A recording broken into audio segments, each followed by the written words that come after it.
Quand j'avais 6 ans, la première fois que papa m'emmena au cinéma, moi je trouvais ça plus palpitant que n'importe quoi. Il y avait sur l'écran des drôles de gars, des moustachus, des fiers à bras, des qui s'entretuent chaque fois qu'ils trouvent un cheveu dans le plat. Un piano jouait des choses d'atmosphère, Guillaume Tell ou le grand air du Trouvert, et tout le public en frémissant se passionnait pour ces braves gens. Ça coûtait pas cher, on en avait pour ces 3 francs. C'est le jour où j'ai pris une carte d'abonnement à la Cinémathèque que ma vie a basculé. À force d'y voir 4 films par jour, cet endroit était devenu comme ma propre maison. Le temps d'une séance, des personnages du film devenaient mes amants, mes amis, mes frères ou mes sœurs. Et puis surtout, chaque jour, je croisais les mêmes visages. Des visages d'abonnés. Je les épiais avec admiration et les songeais dans leur passion. Comme une petite sœur qui imite son grand frère. Et puis un jour, ces visages m'ont reconnu, salué, parlé. Cette grande famille d'habitués que je surnommais Casquette, Moustache, Queue de Cheval étaient devenus des Jean-Paul, Viviane ou des Georges. Ils passaient comme moi le plus clair de leur temps ici. Le cinéma était devenu pour eux une chose naturelle, vitale, quasiment organique, comme boire ou manger. Se gaver d'images, prendre des places de cinéma comme des tickets de rationnement. Peut-on percevoir la séance de cinéma comme un grand repas de famille? En quoi la cinéphilie peut-elle être comparée à l'acte de manger? Si l'on ne peut pas vivre sans manger, peut-on vivre sans aller au cinéma? Le fait de s'alimenter biologiquement, c'est un fait obligatoire et naturel. On ne peut pas vivre sans manger. Alors que par rapport à la cinéphilie, on peut vivre sans voir de film. Beaucoup de gens, la plus grande masse des spectateurs ou des individus peut vivre sans voir des films, et il est, c'est vrai, quelques spectateurs pour lesquels il y a un fait impérieux de voir absolument et obligatoirement des films. Mais ils sont très rares, c'est des cas d'espèce. Et de l'autre côté, par rapport à la nourriture, il y a très peu de gens qui peuvent vivre sans manger. Ou alors en faisant une grève de la faim, mais au maximum 60 jours, enfin, etc., etc. Donc ça ne va pas jusque-là. On va intituler ça le repas de famille. Sous-entendant que c'est le cinéma, l'acte de regarder un film avec tout un tas de cinéphiles, c'est une forme de communion spirituelle. Le cinéma comme religion, l'artiste comme Christ, ceci est mon corps, c'est ça?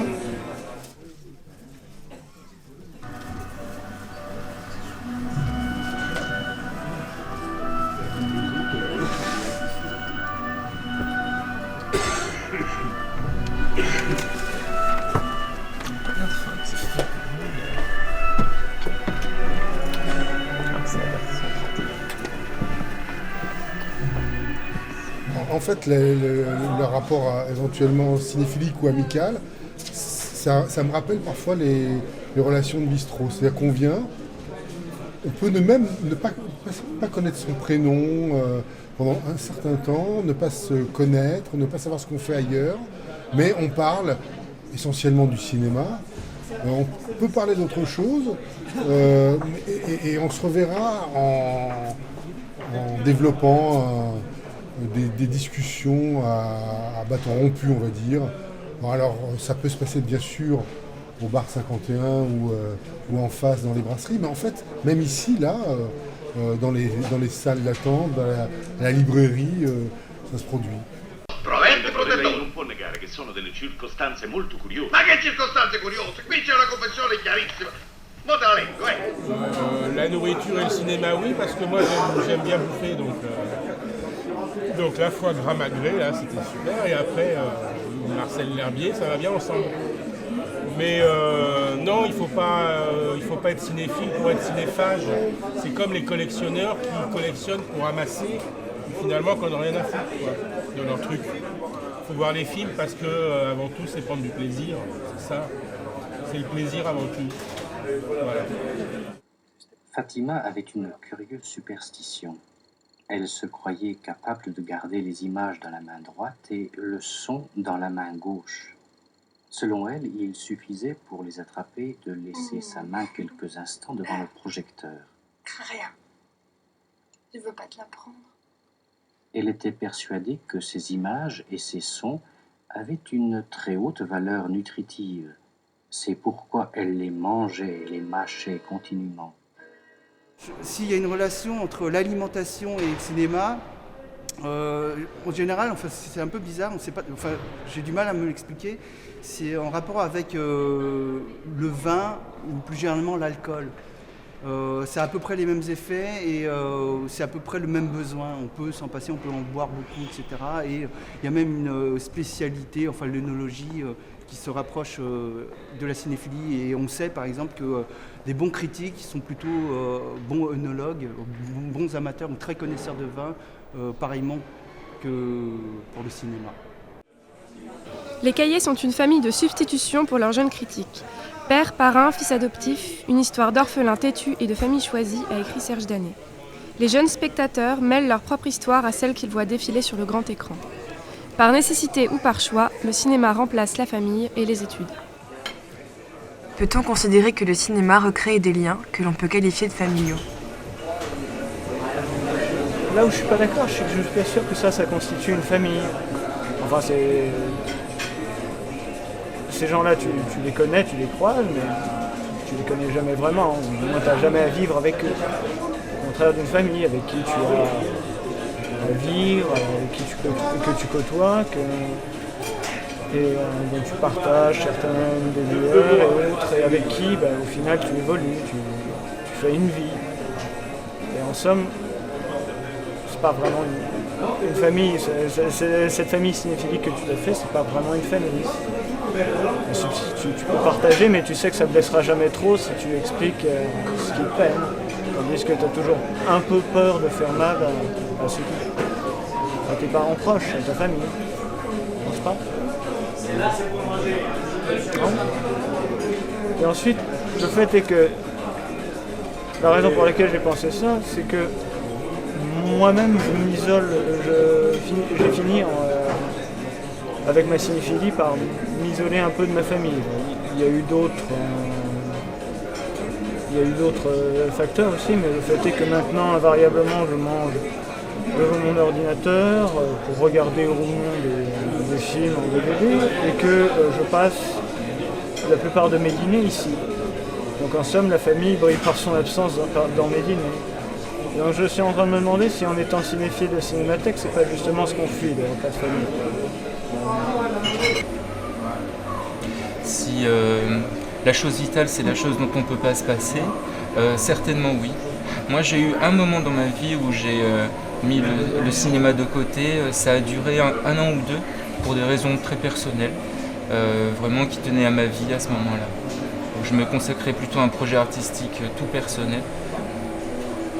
Et où j'avais pas le temps et pas la disponibilité sûrement dans ma tête de voir ce que faisaient les autres. Plutôt ça. Mais en dehors de cette petite période, ouais, moi j'ai jamais lâché le cinoche depuis l'adolescence, je dirais même depuis l'enfance. Et l'autre jour tu me disais qu'entre voir un film et manger, tu pouvais parfois choisir l'option film. Moi, c'est quelque chose qui m'est déjà arrivé de faire dans ma vie, c'est vrai. Maintenant, c'est parce que j'oublie de manger. Ça, c'est autre chose. Ça, c'est moi encore. Puis, il y a des choses vitales que je fais pas par ailleurs. Moi, je dors pas, par exemple. Je suis un tout petit mangeur et un minuscule dormeur, dans la mesure où je suis insomniaque. Mais le cinéma, ça c'est quelque chose dont je ne me prive jamais. Alors tu dis que c'est excessif, certainement. C'est excessif, ça prend le pas sur autre chose, ça t'empêche de vivre. Tu as le sentiment d'être, à travers ça, empêché peut-être d'autres choses, auquel cas ce serait dommage. Quand ça arrive, on s'en rend peut-être pas compte soi-même. Donc peut-être que ça m'arrive, mais je ne le sais pas, je l'ignore, je ne veux pas le savoir. Je vais à la Cinémathèque depuis 1970, quand j'étais étudiant. Nous sommes tous des indécrottables, précise. Enfin, ça, c'est dans mon point de vue passion cinématographique. où là j'ai rencontré des gens qui étaient comme moi, des gens qui allaient passer leur journée entière dans les séances et qui étaient prêts à discuter tout le temps et à parler de cinéma tout le temps. Et voilà, comme tu dis, je sais que les Libre-Passes, il y a eu des échanges, je sais qu'il y a des Libre-Passes qui m'ont offert des cadeaux, des choses comme ça, des attentions touchantes. Et donc du coup, il y a un point d'appui aussi avec ces gens-là. Et après, il y a eu vous aussi, il y a eu le basculement en tant que Libre-Passe, où je rencontre un lieu dédié au cinéma et du coup, je peux évoluer d'une manière fluide et un peu radieuse comme ça. Et non, mais tu vois ce que je veux dire. Et après, il y a eu un autre basculement où là, j'ai commencé à travailler à la Cinémathèque. Et là, j'ai rencontré des gens, effectivement, qui ont changé radicalement ma vie. C'est vrai. Comme Marie-France, c'est tout naturellement que je suis passée du côté de ceux qui vendent des tickets de rationnement. J'ai intégré la deuxième famille de la Cinémathèque, l'équipe d'accueil. Marie-France, ma kino sister, surnom donné par un abonné, m'accompagnait maintenant aux séances. Et puis il y a eu Adrien et Samuel. Nous étions maintenant 4. Non, mais c'est vrai que la Cinémathèque a ses mauvais côtés, mais ses bons côtés aussi. Pour les rencontres, je parle pas professionnel, mais dans la vie de personnel. Non, mais c'est vrai que au-delà juste des simples bonnes rencontres qu'on peut faire, il y a des amitiés qui se créent, quoi, je pense. Et pas que pour nous 4. Je pense que même d'autres personnes à la Cinémathèque ont leur groupe d'amis, etc. Et on a vraiment l'impression que ça crée putain, j'ai jamais été aussi sérieux de ma vie, donc ça fait vraiment bizarre. Je t'aime pas en fait quand t'es sérieux. Ouais. Vraiment. Non, mais voilà, et puis mais c'est parce que aussi, quand on travaille à la Cinémathèque, c'est une bulle, quoi, Une bulle qui se crée, une sorte de mini, quoi. Oh, il y a la Touille aussi des fous, à Lyon, il y a un hôpital psychiatrique à Bran, et on dit populairement tous les fous ne sont pas à Bran. Ils sont à la Cinémathèque. Nous sommes une bande de copains, fous de cinéma, et quand on aime le cinéma, on va à la Cinémathèque. Donc voilà, parce qu'on fait partie de leur maison, on fait partie de leur sanctuaire en quelque sorte, on devient des personnes, comme eux ils considèrent peut-être cet endroit comme une maison, et donc du coup ils ont une famille, et on fait partie de leur famille sans même le vouloir nous. Mais d'un côté, je pense que nous, sans nous rendre compte, on crée ce truc-là en fait. On crée ce lien avec les abonnés, même ceux qu'on n'aime pas en fait. Parce que, un petit peu de philo, la haine est aussi de l'amour un peu, donc... ouais, mais la haine amène la haine, Thierry. En fait, c'est vrai que quand on parle au Libre-Pass, tout le monde dit en plaisantant, le Libre-Pass c'est une grande famille, Annie, elle va dire que les gens de l'équipe, la Cinémathèque c'est une grande famille, etc. Mais on sait qu'il y a aussi plein d'hypocrisie derrière et que c'est pour ça qu'on le répète en plaisantant, parce que finalement, en même temps, l'hypocrisie c'est aussi le lieu, la famille c'est aussi un lieu d'hypocrisie, donc on peut très bien comparer, parce qu'il y a des moments très forts, il y a des échanges aussi, et il y a des tensions, des choses comme ça, donc on peut voir quand même un parallèle entre l'équipe de la Cinémathèque, les Libre-Passes et la famille, parce qu'il y a des gens qui vont chuchoter derrière le dos des autres, ou des grands moments d'effusion, et ça c'est un truc un peu, Puis c'est toujours ce truc-là aussi, c'est une famille qu'on choisit. Je pense qu'on peut parler de famille au sens que c'est pas les liens de sang, mais c'est une famille comme ça de choix. Et voilà, c'est pour ça qu'on peut dire ça aussi, c'est vrai. C'est quelque chose où on se retrouve et on se sent bien. C'est un endroit où on se... Comment dire ? Où on s'éclot aussi. Il y a quelque chose comme ça on se développe à l'intérieur de ça, et c'est un lieu et des gens qui nous aident à nous exprimer, à nous réaliser, entre guillemets. Non, mais t'es d'accord que si on trouve qu'il y a un aspect familial à la Cinémathèque, c'est parce qu'ils sont toujours là en fait, et que nous on est souvent là aussi, tu vois. Je pense que c'est la raison. Alors, on les voit même plus que notre propre famille. On les voit même plus que notre propre famille, ouais. On se rend compte, c'est un bon endroit. Avant, c'était pas le cas, parce qu'il y avait une femme un peu bishomme. Maintenant, ici, il y a les belles caissières, il y a les hôtesses, Alors, il y a moyen de moyenner, quoi. Et c'est ce que je dis tout le temps, c'est que j'arrive pas à imaginer ma vie en dehors de la Cinémathèque. Enfin, je sais pas ce qu'elle serait sans la Cinémathèque, mais je sais que quand la Cinémathèque, au moment où la Cinémathèque est rentrée comme ça dans ma vie, il y a eu, enfin, ça fait très, très lyrique, etc. Mais c'est vrai, enfin, je sais que, je veux dire un truc un peu, voilà, mais mes deux plus grandes histoires, enfin surtout ma plus grande histoire amoureuse, elle s'est passée grâce à la Cinémathèque. Enfin, ça a été une rencontre que j'ai faite à la Cinémathèque, et je sais que tous mes moments passionnels, surtout amoureux, ça a été à la Cinémathèque en fait. Et je sais que c'est pour ça aussi que il y a eu et ça a toujours été lié au cinéma, parce que c'était des gens qui étaient aussi liés au cinéma. Donc du coup il y a un truc comme ça où finalement on vit par procuration au départ, mais après c'est le cinéma qui influe sur notre vie directement. C'est plus nous qui dictons notre vie en fonction du cinéma, et et c'est plus nous qui nous coupons de notre vie réelle, charnelle et active, mais c'est le cinéma qui va influer en fait sur ça, et qui va apporter une dose d'aventure un peu, ou une dose d'intensité, enfin, à notre vie en fait. Enfin, donc voilà.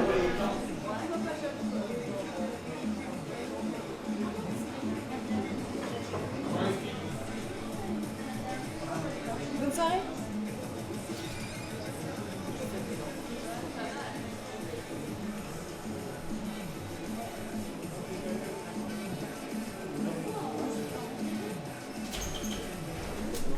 Bonsoir. Merci.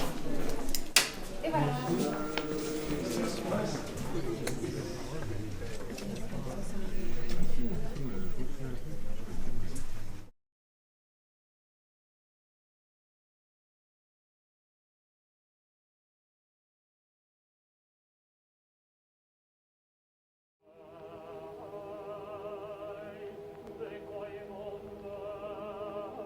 Prendete, mangiate.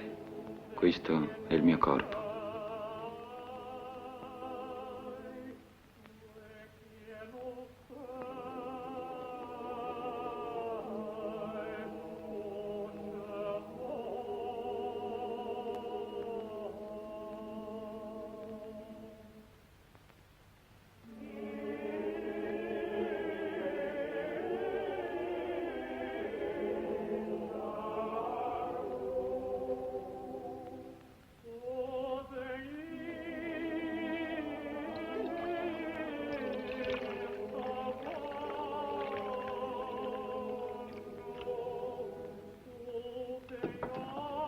Bevetene tutti, perché questo è il mio sangue, il sangue dell'alleanza, che è sparso per molti in remissione dei peccati.